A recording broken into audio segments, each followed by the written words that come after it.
بسم الله الرحمن الرحیم. السلام علیکم و رحمت الله و برکاته. به گزارش ویژه امروز ما خوش آمدید. بالاخره که دل مرا باز هم آرام نگرفت و از کابل حرکت کردیم آمدیم به ولایت هرات باستان و از هرات تقریبا 2.5 ساعت راه کردیم تا رسیدیم به مرز ایران افغانستان، بندر اسلام قلعه و نقطه صفری. پروردگار بالای ما رحم کرده، چون وضعیت فعلا بهتر است. ما دفعه قبل که آمده بودم در اینجا خاک و گرد زیاد بود، شمال زیاد بود و خرد و بزرگ که وقت این قسمت پایین می شدن از موترها می آمدن که برن به داخل کم، باور بکنین که همین چند قدم را که می ماندن می رفتن طرف کم وضعیت ناخوب بود. به هر حال این قسمت نقطه صفری و اونو موترها هم یا بس ها هم مربوط به ایران میشه. این قسمت فقط از 8 صبح به بعد که ساعت هم 8:30 است آمدن این بس ها شروع میشه و مهاجرین ما دیگه میاین به طرف خانه و کاشانی خود. در این قسمت من تصمیم گرفتم که یک بار دیگه بیایم به این مرز، به بندر اسلام قلعه، وضعیت مهاجرین ما را باز هم برای شما به تصویر بکشم. من تشکر میکنم از سکتور خصوصی، در کل تمام کسایی که یک بلست هم سهم گرفتن در قسمت کمک به مهاجرین ما و به خصوص بنیاد خیریه بیات. در قسمت آمار پرسان بکنم، نسبت به روزهای گذشته کمتر هم شده آمار، یعنی از این معلوم میشه که وطندارای ما بیشتر آمدن، چون یک وقت مشخص هم تعیین کرده بودن. شاید بسیار کم از وطندارای ما در ایران مانده باشه و اونا را هم خداوند بیاره به طرف خانه و کاشانیشان. بس هست دیگه. یکی این موضوعات به دفتر امور مهاجرین هم خواد رفتیم بپرسیم و ای که چه کمک های دیگه در راه است اورم برای شما به تصویر بکشیم و در پهلویش باز هم قرار است که بنیاد خیریه بیات در اینجا بعض کمک های دیگه هم داشته باشه. بحث هایشان خو هنوز هم اما مسئله انتقال ادامه داره به جاهای مختلف و در پهلویش یک کار دیگر هم قرار است، یک کار بسیار خوب و بزرگ اینجا بکنن که او را همچنان برای شما به تصویر خواد کشیدم. و اینی وضعیت که میبینم دیگه باز یک رقمک اما تو گلونه که ما پر میشه به خاطر از که خوش میشیم در وطن من، ولی بسیار خسته، زار، ضعیف و مسئله شکنجه که باز در بین میه دیگه باز بسیار جیگرک ما خود میشه. به هر حال ایمه شما و جزئیات تازه از کمپ مهاجرین عزیز ما و بندر اسلام قلعه.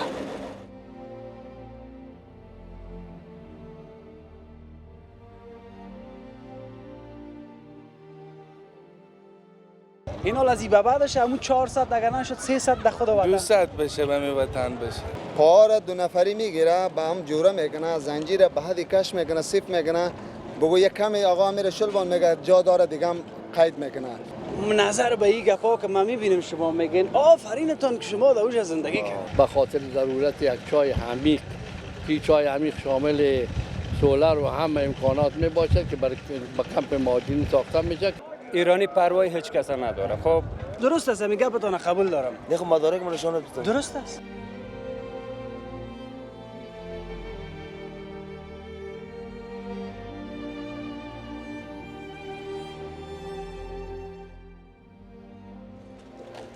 دقیقاً ما دفعه قبل که به داخل کمپ آمده بودم اینجا بسیار ازدحام بود یا بیر بارک بود، رش مهاجرین ما زیاد بود، هم از اینجا می رفتن به طرف خانه و کاشانه خود و هم ای که در سر نقطه صفری از موتر پایین می شدن باز می آمدن به داخل کمپ در این قسمت ها. اما شکر خدا که آمار کمتر شده و فعلا ازدحام نیست.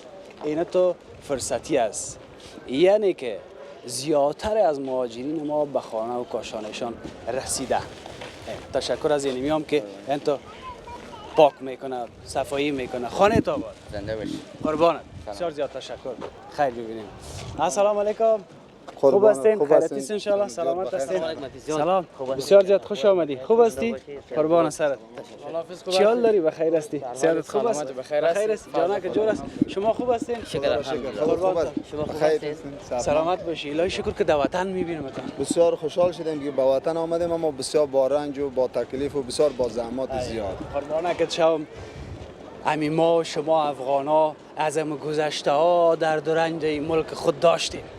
از حال خود نیست. نه این که از سابق بود خب بعد بود دمی که مثلا دمی اواخر در ایران به حدی شده که پاسپورت نمیچله. این پاسپورت اصلا میگه به درد احمد میخوره، به درد ما نمیخوره. به اندازه زجر و تکلیف میده که به نهایت پا را دو نفری میگیره، به هم جوره میکنه، زنجیر به حدی کش میکنه، سیف میکنه، بگو یک کمی آقا میره شلبان میگه جا داره دیگه هم قید میکنه. از این که ما چند روز 5 روز ما بندی بودیم. کدام شهرش بندی؟ ما از ساری گرفت آورد ما را در گرگان. بس سیم کارت افغانی، سیم کارت ایرانی، تمام چیز، پول، پیسه، کل چیز گرفت. یک تا گوشی خطی ما مونده که تا اینجا آمدیم. بس. آره اینجا هم که آمدیم برای مجردا. چند روز است که آمدین اینجا؟ اینجا دیشب آمدیم. دیشب آمدیم. دیشب اینجا رسیدیم. اینجا امکانات خو هست قسمت راجستریشن، سیم کارت، بایومتریک، پیسه، پتو، کمپل دفعه قبل که من پرسان کردم. حالم است؟ نه برای مجردا هیچ چیزی نیست. نه سیم کارت است، نه کدام پروسس است، نه پروسه انتقال است. هیچ اصلا پرسان نمیگه. میری هم یک میگه که چی است فامیلیسی مجرد میگه برو مجرد برای مجرد میگه. یعنی اولویت برای فامیلا داده میشه. بله. برای مجردا نیست. برای هیچ چیزی نیست برای مجردا. کدام شما مجرد است؟ بله ما مجرد. شما مجرد. نه که خانواده آمدیم. شما که خانواده هستین. برای شما خود سیم کارت و این مسائل آره همه چیز دادن، دستشان درد نکنه. بخیر باشی.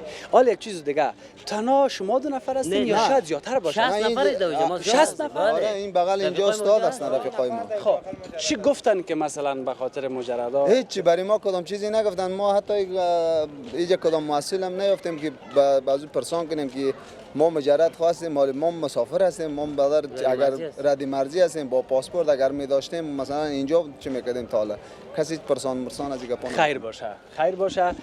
دفتر امور مهاجرین اون دو قسمت پیش سر است طرف دور که میخوری. ما میرم این موضوع را ازشون پرسان میکنم و اگر شما هم اینجا حق دارین که برین تا که ما میایم اگر خودتون رفتین پرسان کنین برین پرسان کنین که یک راه روشنی به خاطر مجردا هم باشه دیگه. 100% ما تا هنوز هم مسئولش ندیدیم جایش، کسی راهنمایی هم نکرده. تا پرسان از امارت اسلامی هم کردیم که برادر ما خب بعد مهاجر هستیم، در بدر هستیم، در اینجا آمدیم بدبخت شدیم، از اونجا پول پیسه تمام چیزی ما را شهرداری میگیره. حتی رمز کارت از ما گرفت، همشهریای ما پول نداشتن، کارت ما را صفر کردن. 18 میلیون داشتیم ما هیچ پول نداریم. والله که بیچاره چیز سیاست چون در ماشین بودیم از پولای مردم که از ما را صفر کرد، 2.5 یک سیاست برای ما داد که خیر امیر پیش بگیم. ما گفتم مشکل نیست، ایرم صدقه سر تو. این تو بدبختی است. اصلا تعوین و تحقیر از حد بالا است. اینجا امارت اسلامی دفترش است، ویزا میزنه. چرا ویزا میزنه؟ چرا ویزا را بند نمیکنه وقتی که اوجا نمیچله؟ از ما وقت هنوز مانده. خب ما رد مرزی کرد. از ویزیت؟ باره. آره از ما از پاسپورت وقت مانده. از ویزا یا از پاسپورت؟ از ویزا و پاسپورت. از هر دویش. حالا این ما پاسپورت هم دارین ها؟ همه چیز ما داریم. دفتر کفالات از ما تاریخ پاسپورت نگاه کنید اینجا. تاریخ ورودی و خروجی. یعنی که نه پاسپورت نه ویزا هیچ چیز دیگه خلاص فقط برای برو در ملک. برای برو. بله. بیا خیر باشه. ویزا بود، ویزاش گرفتن، مامورا ما را لطم کردن و پاره کردن. والله. خیر باشه. شباب باندیم بود. خیر باشه. حالا چیزی که گذشت شکر که در وطن هستین. خدا را شکر. خیر باشید. همه قسم به مثل شما دیگه وطن دارای ما هستن اینجا. اینا کلا مجرد هستن. اینا بنده پیش سر دیگه هم هستن. اینجا چند نفر مجرد است؟ زیاد است. زیاده. اینجا 20 نفر شاید باشه. رفتیم اتوبوس نمیاد یک مجردات ببره دیگه. ما منتظر اتوبوسیم از دیشب اینجا تا صبح همینجا منتظر. من این موضوع از امور مهاجرین پرسان میکنم. مگر اگر یک سیم کارت خو جناب استاد شما یک مسئول پرسان کنید که اقلا یک سیم کارت خو برای می مردم اقلا یک 2000 3000 تا ولایت خوب برسه. درست. من این پرسان میکنم. بسیار زیاد تشکر. خیر باشه. ان شاء الله که انشالله که اتو یک تصمیم کلان گرفته شود. این ما به خاطر از اینمی آمدیم که این مشکلاتی که در اینجا است حداقل به گوش مسئولین برسانیم، به سکتور خصوصی برسه که اینا همگی وطندارای ما را کمک بکنن. سخت است. این ما مثلا که خود در جای خودت قرار بتم که پیسه نباشه، حداقل یک تماس گرفتن نتونم به فامیل، به خیش، به قوم که ما اینجا ماندیم، یا هم سخت است. انشالله که همه چیز جور شه. قربان بخیر خیر باشید. خدا کمتان نکنه. با عزت باشید. بخیر باشید.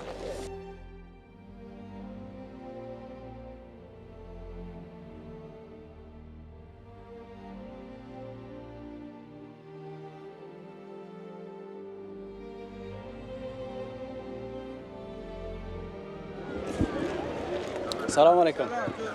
چی حال دارین؟ خوب هستین؟ بخیر هستین؟ بخیر آمدین؟ خوش آمدین. خوش آمدی به وطن. سلامت قربان. بسیار خسته معلوم میشی. چه کنیم دیگه، ملک مردم اومدیم به کشور خود ما بازگشت. چیکار کنیم؟ نامتان؟ نام امیدالله. حمید جان. چند سال بودی ایران؟ ما 16 سال. 16 سال. بله. 16 سال. در یک کلمه چی رقم تیر شد در یک کشور که شکنجه میکنه، بله. پاسپورت و ویزا داشته باشی و میکشه، بله. توهین و تحقیر میکنه به گفته همین مردم ما که دموش زندگی کرد. 100% امینه. ملک مردم امینه برادر. ما 16 سال هم اینجا بودیم، بعد 16 سال زندگی آخر هم اینجا کشید. پس از صفر. از صفر. 100 تا بچه دارم خود من میوب دستم. آه دستک تا میوب است. آه. این دستک دایجه تو بود یا موجه؟ دستم به بچگی سال 75 تا شد. چی کار میکردی در ایران؟ ما کار تو مغازه کار میکنم. مغازه کار میکردی؟ بله. مغازه ایرانی ها؟ بله. چطور به دبی برخورد همین کار کردن با اونا؟ والا اونجا هر چی بشی اینجا چیز نداره، ارزش نداره برو هر جوری بشی. یک حساب بانک نمیتونی به خود کنی، سیم کارت نمیتونی به خود بخری.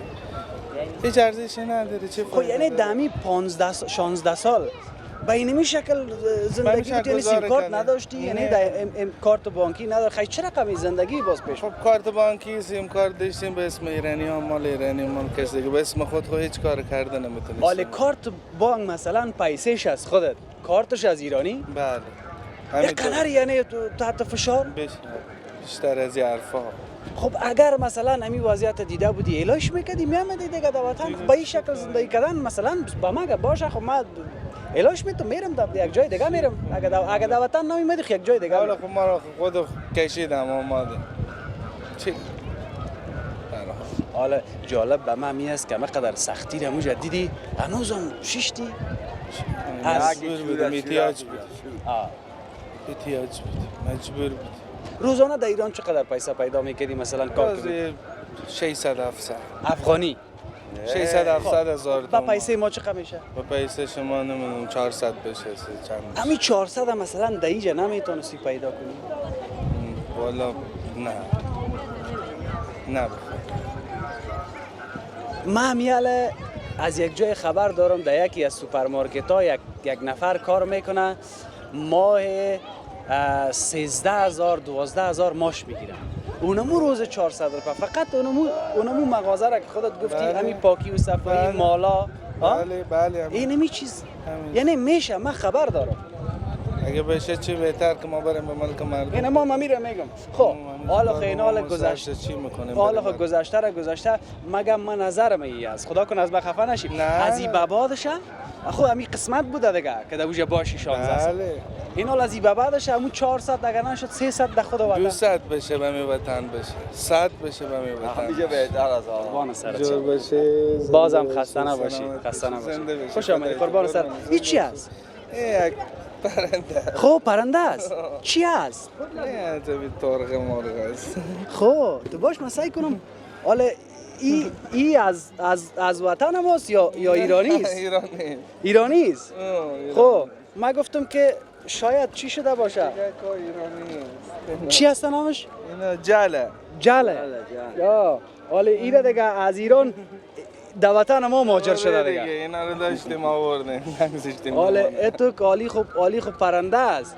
اگه از خود وامی بود دیگه که باز ما میفهمیدیم که چه رقم کتش رویه کنیم. حالا به خاطر از اینکه پرنده است دیگه یک ذره یک مراحت میکنیم. اگر نه دیگه باز مام خوب مام باز دیگه یانا بیجان قواعد خراب با مو خدا چوره نمیگذارید که پول بیارید به این کشور. هیچ دیگه فقط آره دوست مقامت میگیرم تو کجا میری؟ اگر با دولت شکایت کنی دولتش هم میگه راست میگه چی میکنی دیگه؟ خودت چند سال ایران بودی؟ بعد 9 سال 9 سال. چند تا اولاد؟ شکر خدا 7 سال. چند تا متولد ایران؟ 1 تا. 1 تا. وقتی که به دنیا آمد چه رقم یک امتیاز دادن؟ چیز ارزش دادن ندادن؟ در دیگه کشورها خو وقتی یک کس تولد میشه باز یک سلسله امتیازات برش قائل میباشند. در ایران چی؟ تو گپان است بیا فقط از پیشت میکنن. بچه‌ها خودمون ندادن. کارت بیمارستان کارت ولادتش ندادن. چرا ندادن؟ ندادن. گفتن نمیدیم بشه. نمیتن ها؟ نمیتونه. باید چقدر پول مصرف کنی. کارت ولادتش ندادن به اردوگاه به ما گیر میدادن کارت ولادت بیمارستان ها ندادن. یعنی که نظر به این گپا که ما میبینیم شما میگین آفرینتون که شما در اوج زندگی کردید. واقعا سخت. صد آفرین. واقعا با خدا سخت. از خانه در دفعه میبرید مامور میام میگیره دزبان میزنه زن و بچه تو جا میمونه خودت دیگه می. حاضر یکی قلبش گرفته بود با خدا. زن و بچه‌ش اونجا مونده بود. خودش در اونجا شارمه. اونجا آمده بود سیلون زده بودن. میگه زن و بچه اونجا مونده نه خودم اینجا مانم چیکار کنم؟ چه رقم پاس برم برا بیارم. اصلا کس دقیقه نیست. سخت به این است که مثلا نامت یک چیز خودت افغان در یک جای زندگی کنی تمام صلاحیت است از دیگه کس. همون نیست سخت. هر چیز میخری به نام ایرانی باید بخری. بس ایرانی. خیر باشه. خدا کمتان نکنه. شکر که میخندی. زنده و سلامت. بابا سلام مشکل. خدا را شکر پادم کشور خدا. ما شما افغانا با غیرت است. بله. هر رقم سختی آمد تحمل میکنیم ولی از این بعدش یک تجربه کلان برای کل ما شد. خیلی. قربان سرت. قربان سلامت. بخیر باشه. تشکر.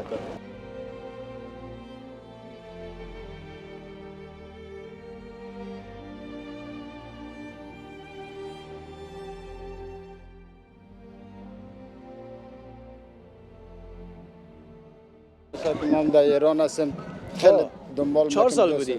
در می تغییرات اول رفتی؟ در تغییرات اول رفتم. قربان سرت. حالا تازه رسیدی؟ تازه رسیدم بیگا کسی کی؟ تو هم آمدی فامیل؟ نه فامیل است خیمم. خب چند نفر هستید فامیل؟ ما 7 نفر هستیم. 7 نفر. خب شما متولد ایران دارین؟ چند تا؟ یکی. خب برای شما هم دیگه امتیاز هیچ چیزی نیست. این به عیس انسان فکر نمیکنه خلاص افغانی در عیس انسان نیست. هیچ یکی و خلاص. یکی و خلاص در اردوگاه بره خدا شاید اونجا بره اصلا دیگه چور است چور. به عیس انسان در هر جایی که گیر میکنه فقط انسان نیست خلاص افغانی. آدمای خوب هم داره آدم تو نگه که نه آدمای خوب نداره آدمای درست حسابی هم داره ولی مامورش اصلا انسان نیستن همین مامور دولتیش از انسانت خارج است. نه ملکیش آدمای خوب هم داره چرا؟ گفتم نه انسان مردمش خوب است نه داره آدم از یک 20% اقلیت است. سلام علیکم. خوب جان قربانت. احوال شما خوب است سلامت بخیر هستی قربانت باشین. یعنی در کل ما که آدم خوب داشتیم از ما را 8.5 میلیونش گرفت که صاحب خانه ما خوبترینش بود عاجزش بود. خب خانه از خودتان بود نه اونجا نه اجاره بود پیش ما. در آخر وقت پیسه دادن 8.5 میلیون نداد. گرو گرفته بودی؟ گرو هم گرفته بودیم کرام میدادیم. یک ماه کرایه که ما استفاده نکردیم او را هم گشتاندن و پیسه ناقی دیگر هم. خانه تان چند اتاقه بود؟ 2 اتاقه بود. 2 اتاقه را چند گرو میده؟ چیز آپارتمان دیگه؟ نه خانه قدیمی است خانه که اصلا اونجا دیگه اگه اینجا باشم ما شما با چی که مرکب هم دوجا داخل نمیکنیم. اوه یعنی قبل 300 میلیون 400 میلیون 500 میلیون بای تو من مثلا چی میکنه وقتی که دای موقع کسی که بیا پلیس میگه برو آقا پول چی گپی چی در دولتش هم بری دولتش هم پلیس زنگ زدیم 110 آمد پلیس آمد عوض حق گفتن وجود نداره. نامش اسلام است با ضربین اسلام در ایران دیده نمیشه. با ضربین ببولی یک ذره از اسلام وجود نداره در ایران. همین 2 تا قره چند کرا گرفته بودین به پیسه افغانی؟ به پیسه از گرو. به حساب 200 300 میلیون پول پیش میگیرن. آه. باز ماهانه 7 میلیون 6 میلیون 5 میلیون کرام میگیرن. چقدر تمام میشه بازی؟ باز دیگه ماهانه هم کرام میتی دیگه. به پیسه ما باز چقدر میشه؟ در پیسه ما شاید 2 لک افغانی در گروش میشه دیگه در دوباره شاید 50,000 میشه دیگه 8 میلیون که ماهانه بتی. ماهانه کرا هم بتی. بر علاوه از اینکه گرو میگیری باید ماهانه هم بپردازی. ماهانه هم باید کرا بدی. و وقتی که آخر آمدی پیسه گرو تا داد؟ داد آخر باز یک چیز را بانه ناقی ناقی. خلاصه از همی هر بغل هر جا کار دمی دستشان است، هر جای دست بچسبه و میبره و میدوزه به خودش. خیر باشه. با همراه خانواده آمدین؟ بله. چند نفر هستین؟ ما 6 نفر هستیم. خب پیسه اینجا بود، امکانات بود، سیم کارت بود، خدمات بود، بنیادا بود اینجا. اما که نباشه ما از این خوش هستیم.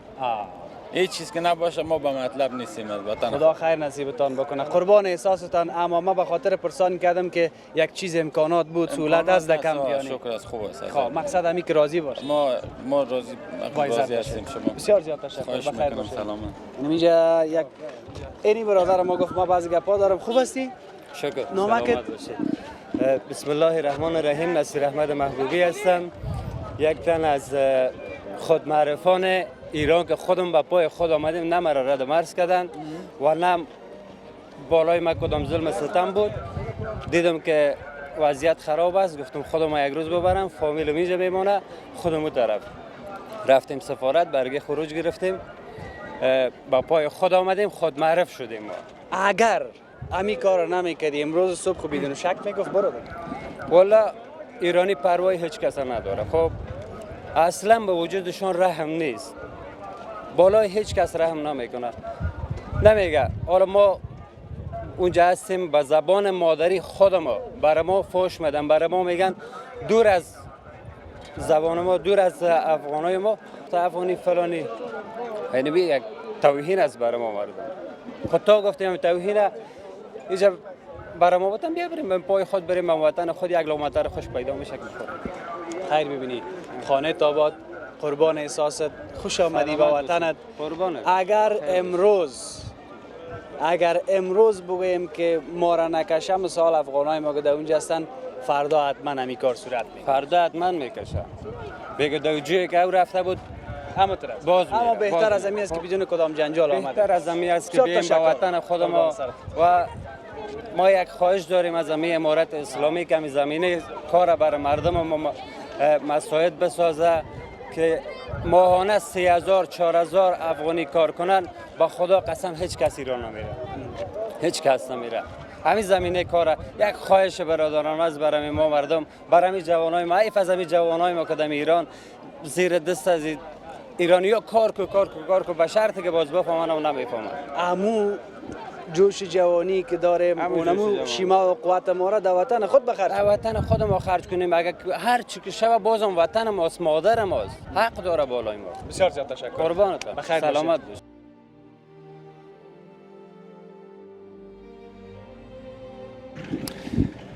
تشکر از اینکه بیننده گزارش ما هستین. بنیاد خیریه بیات در گزارش قبلی هم که ما به بندر اسلام قلعه آمده بودم و آقای احسان الله بیات رئیس عمومی بنیاد خیریه بیات و شرکت مخابراتی افغان بسیم هم همچنان تشریف آورده بودند در اینجا و کمک هایی را که در امو ابتدا مد نظر گرفته بودند که توزیع مواد غذایی بود، در پهلویش بسای کلا نگرفته بودن به خاطر انتقال مهاجرین ما از اینجا به جاهای مختلف که البته انتقال مهاجرین ما یا همون بسا تا فعلا هم جریان داره. اما در کنار ما فعلا آقای صاحب اسماعیل شاسمن معاون صاحب بنیاد خیریه بیات همینجا هستن و ای که فعلا چه کمک‌هایی را نظر گرفتن به خاطر سهولت برای مهاجرین ما که از ایران اخراج شدن برای ما شما میگن. آقای صاحب خسته نباشین. سلامت باشی آقا، زنده باشی. بسیار زیاد تشکر. بفرمایین بگین برای بینندگان ما که امروز چه کمک‌هایی را نظر گرفتین به خاطر مهاجرین ما؟ بسم الله الرحمن الرحیم. به ادامه کمک‌های بنیاد بیات قبلا جناب بیات رئیس عمومی بنیاد بیات و اسلام قلعه تشریف آورده بودند و به خاطر مشکلات مهاجرین اینجا آمدن و این مشکلاتشون شامل انتقال مواد غذایی اینا بوده، اینا رو برپا کردن و برای ما وظیفه سپرده که ما بریم به ولایت نیمروز. خوشبختانه رفتیم با مسئول صحبت کردیم، اونجا مشکلات زیاد بوده از قبیل انتقالشان به کابل و مواد غذایی و آب آشامیدنی گپا را ما برایشان آماده ساختیم. دوباره به طرف هرات آمدیم، امروز هم در مرز اسلام قلعه هستیم به خاطر ضرورت یک چای عمیق که چای عمیق شامل سولر و همه امکانات می باشد که برای کمپ مهاجرین ساخته میشه که تا یادی استفاده کنند. بسیار زیاد تشکر. در اینجا تا چند متر آقای صاحب او میبره و او شور است، شیرین است که باز برای مهاجرین ما مشکل خلق نشه که بفهمیم. بسیار خوب. اینجا که ما معلومات کردیم تا 30-40 متر آب شور است. بعد از او تا 60-70 متر آب شیرین میبره و ما امکانات دادی برای شما میتادیم که تصفیه ماشین تصفیه بیاریم که آب شیرین بسازیم. آب شیرین شود. بله. همین یک چاه هزینه چقدر است بر شما معلوم است؟ والا تا حال ابی را صحبت نکردیم. امیدوار هستیم که شاید در حدود 7 لک افغانی امتلا باشه. بسیار زیاد تشکر. بخیر باشین. کمک ها ادامه داره از طرف بنیاد خیریه بیات. دل وطندارای ما جمع باشه در پهلوی از اینکه بنیادهای خیریه دیگه هم اینجا کمک کردن. بله، مطور که شما در جریان هستین از دکتر صاحب بیات امروز ما از هرات انتقال مهاجرین را داریم که چند موتر گرفتیم که اونا را از هرات به کابل انتقال میدیم. بسیار زیاد تشکر. سلامت. خداوند شما را خیر نصیب بکنه با سایر نهادهای خیریه. بسیار زیاد تشکر.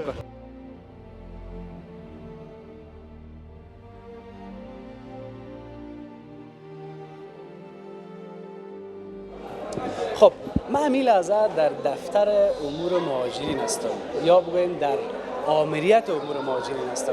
من قبلا در اینجا با قیومی صاحب صحبت کرده بودم ولی فعلا اونا تشریف ندارن. آقای عبدالظاهر رحمانی معاون آمریت دفتر امور مهاجرین در کنارم هستن. تشکر از اینکه به ما وقت دادیم و در پهلویش برای ما بگین که آمار مهاجرین ما یا آمدنشون کمتر شده یا بیشتر شده. تشکر از شما که آمدین اینجا تا از نزدیک ببینیم وضعیت مهاجرین و آمار و کل معلومات دقیق بگیرین باز به هموطنان ما شریک بسازیم. قسمی که خود شما به جریان این پروسه از 1 ماه هست که شروع شده، تقریبا یعنی 1 هفته میشه که نسبتا کمی از این شروع یمی هفته یعنی کمتر شده. قبلا روزانه تا 37,000 تا 40,000 داشتیم آمار، ولی حالا ما که آمار میگیرین روزانه تا 20,000 25,000 فعلا هم داریم. ولی شرایط به اونا قسمی شده که امکانات خدمات به اونا بهتر شده، ربحالا به اونا زده شده از طریق تجار، از طریق نهادهای خیریه، از طریق مؤسسات ملی و بین المللی و از طریق امارت اسلامی که به اونا هر یک که منظم میاد اینجا اول ما برگه ثبت رای سر میدیم به اونا، میره بایومتریک میشه، بعد از بایومتریک شدن میره سیم کارت میگیره، بعد از سیم کارت هر فی نفر 2,000 افغانی از طریق امارت اسلامی دریافت میکنه. بعد اونجا کمیته ها تشکیل شده، کمیته خدمات هست، کمیته ترانسپورت هست، کمیته بایومتریک هست. هر یک کمیته مرحله یعنی با زودی کاراش طی مراحل میشه و ترانسپورت میشه به کل ولایت افغانستان انتقال داده. بسیار تشکر. یعنی امکانات بیشتر شده کمتر نه؟ نسبت به سابق خیلی یعنی امکانات بهتر شده. میبینین بیرون هم برین که اول به فضای باز بودن، حالا ربحالا هسته، خیمه ها هسته، کانتینر ها آمده شده، کلی همه چیز آمده، آب، غذا، پول، همه چیز سر وقت به قضا. بسیار زیاد تشکر. یگانه مشکلی را که من دیدم تقریبا 100 یا 150 وطندار ما یا افغان ما که گفتن ما مجرد هستیم و برای ما اصلا در اینجا کدام امکانات نیست. در قسمت همی کسایی که مجرد هستن میشه بگوین که چگونه یک برنامه است در اینجا، چه چیزایی برشان نظر گرفته شده نسبت به خانواده؟ اسم که شما به جریان دارید پالیسی امارت اسلامی ای است که حق اولویت به خانواده ها داده میشه، چون خانواده ها واقعا آسیب پذیرتر هستند، اونا مستحق‌تر از مجردی کردن. و برای مجردی ها هم که کسایی که مریض باشه، معیوب باشه، پیسه نداشته باشه، یعنی آسیب پذیر باشه، اونا هم از طریق سازمان ملل و امارت اسلامی کمک میشه. و بیشترین حق اولویت گفتیم که آمار زیاد است، بعد از فامیلا مجردیات. با مجردی هم که هست از طریق نهادهای خیریه، از طریق مؤسسات ملی، از طریق دفتر محترم آی‌ام، با اونا هم کارت داده میشه، غذا و ترانسپورت و ولادشون داده میشه. یعنی کل مهاجرین مجردی امارت اسلامی تحت پوشش قرار دادن. تشکر. خانه آباد یک چیز دیگه که گفتن برای ما تا بالا هیچ چیز داده نشده، در بیرون هم منتظر هستن. من گفتم من ایره حتما از دفتر امور مهاجرین پرسان میکنم. این شاید کمک وقتگیر باشه یا باشن یا یک چیز بگوین که باز ما بر از اینا بگویم که شما چی براشان میگین که امور انتقال یعنی موضوع گفتم به شما که یعنی کسایی که تحت شرایط باشن به اونا خدمات ارائه میشه و شاید اونا امروز آمده باشن هنوز تا حالا شامل پروسه نشدن و تا حالا کم وقتگیر است. وقتگیر است.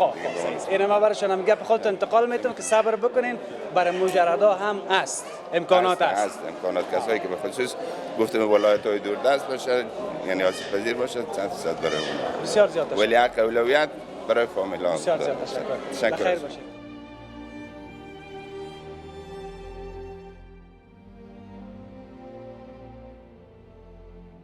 صحت شما خوب است؟ بخیر هستید؟ سلامت باشید. قربان سرتان. نامکتان؟ محمد صدیق طاهری. محمد صدیق طاهری، خوش آمدین به وطن. سلامت باشید، زنده باشید. چند سال ایران بودید؟ 41 سال. 41 سال. بله. 41 سال. 41 سال. 11 ساله بودم رفتم، الان 52 سالم کارتم نشانت میدم. درست است، میگه بتون قبول دارم. دیگه مدارک من نشانت میدم. درست است. چی کردیم در 41 سال؟ والا در 41 سال رفیقم تهران بودیم ما، از سنواد فاشوفیا.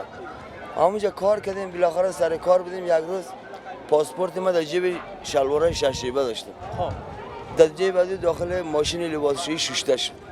بعد رفتم اقدام کردم یکی دیگه گرفتم. ولی دفتر کفالت ما گیلاوند دماوند میگه خیلی دور بود. تو از اونجا نصف روز بود. هر سری که میرفتم دفترش بسته بود. تا روزی که هیچ دیگه پاک رو باطل اعلام کرد، ما سربرگه داد. بعد چند وقت ما رو انداختن بیرون. یک چیزی رو من دفعه قبل پرسان کرده بودم، گفتن که کسی که یک چیز به نام آمایش 18 داره اونو رو مثلا نمیکشه. گفتم چی کسای مثلا واجد شرایط و آمایش 18 است؟ گفت اونا که مثلا 40 سال 45 سال 50 سال در ایران زندگی کرده باشن. از خودت خود 41 سال شده؟ خب مرد من الان نشون 100 سال برادر کشیدن. 100 ساله فهمیدی؟ حالا تو کسی هست که 100 سال بوده باشه؟ بله 100 سال رفتن اونجا بودن، دمو چیز بودن در ایران، مثلا در تهران بودن یا شیراز بودن، در هر جایی که بودن، در هر محلی که بودن، اونا را بالاخره انداختن بیرون. حتی مردم ها 150 میلیون هم تحویل کردن ولی بازم کشیدن. اول امور خروجی زده آمدن در افغانستان. یعنی که خلاصه هیچ کسی در اونجا بوده نمیتونه که افغان باشه. خلاص به اسم افغان کسی در اونجا در ایران زندگی کردن نمیتونه. قربان سرت، بازم خوش آمدی. خب یعنی کارت سیاست است که کارت ماشی که تو میگی اینا در مرحله بدل میشه. یعنی کارت خودم است که اول موقت داده برام، اون تاریخ نداره، این رقمی موقت داده تا اینکه این عکس خودم است دیگه باشه زمانی بچگیمو. اینی رقم بودین که رفته بودین؟ بچه 11 ساله بودم که رفته بودم. حالا که کلان شدیم دیگه. حالی عکس هیچ با شما نمیخوره. خیر ببینید. از بس که جوان بودین. بله آقا. چیزی که شیر و شربت و جوانی بود دمو جرا انداختیم. ولی آفرین. اگه او در وطن خرج میشد؟ اگه در وطن خرج میشد آباد میشد. دیگه خیر باشم. سلامت. خوش آمدید. اینجا چیکار کنیم؟ اینجا در پیش کی بریم؟ ما رو 2000 افغانی داده نفر. اینجا اونجا راجستریشن میشه، سیم کارت براتون میته، پول براتون میته، کمپل، پتو، مواد غذایی، آب آشامیدنی، همه چیز اینجاست. بعداً باز به طرف خانه و کاشانه موترا است. از طریق سازمان ملل کمک نمیشه؟ میشه. و اون دفتر امور مهاجرین است. اگه زیادتر سوال داری از اونجا پرسان کن. رفتیم نمیمونه بری داخل دم در استاد نمیمونه. یک کمک صبر بکنین چون اینمی کارا از یا به اساس یک پروسه است تا کمو تای نشه باز گدوری میشه. باشه. بسیار زیاد تشکر.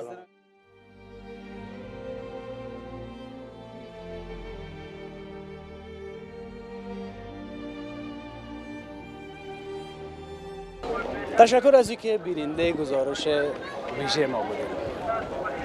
گزارش ما در اینجا به پایان میرسه. ما باید خداحافظی بکنیم. یگانه پل ارتباطی بین بنیاد خیریه بیات، اگر میخواین پولایتان ارسال کنین یا هم کمکایتان ارسال بکنین، از طریق اینی لینکی که در دسکریپشن ویدیو در کامنت ها میبینین www.bayatfoundation.org/donation. از این طریق میتونین که پولایتان روان بکنین. اما ما خوشحال شدیم که فعلا امکانات در کمپ است و یک موضوع دیگر هم شما دیدین که در پهلوی دیگر نهادها بنیاد خیریه بیات هم یک چاره حفر میکنه به خاطر هرچی سهولت بیشتر مردم ما که آب آشامیدنی استفاده بکنن. امکانات هست، آمار هم کم شده، خوشبینی ها زیادتر است، شکر که مشکلات هم کم شده. تا فردا خداوند یار و نگهدار همه باشه.